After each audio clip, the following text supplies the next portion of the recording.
So the next thing I'm going to say is just really important, and it's going to be a bit of a game changer. Now here's a mistake that I used to make a lot. I used to just kind of, charge into these narcissistic battles with my ego leading the way. You hurt me! How dare you! Now instead, I approach everything with just calmness and self-love. And that realization was just like quite the breakthrough. I learned the power of staying cool, staying calm, of just staying collected. So instead of just reacting to every single little narcissistic tactic that rubbed me the wrong way, I just shifted gears. I stepped into a place of just self-love.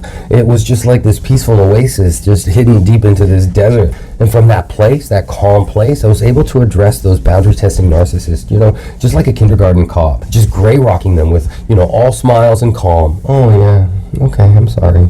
Yeah, that must be really upsetting. No more knee-jerk reactions trying to get the narcissist to understand something they just can't and never will understand. I put my foot down firmly but with grace. You can actually go like right up to a narcissist and just say, excuse me, yeah, that right there, what you did, no, that's not acceptable. Yeah, I'm not going to stand for it. Bad boy box for you. And then, bam. And that's basically the power of self-love.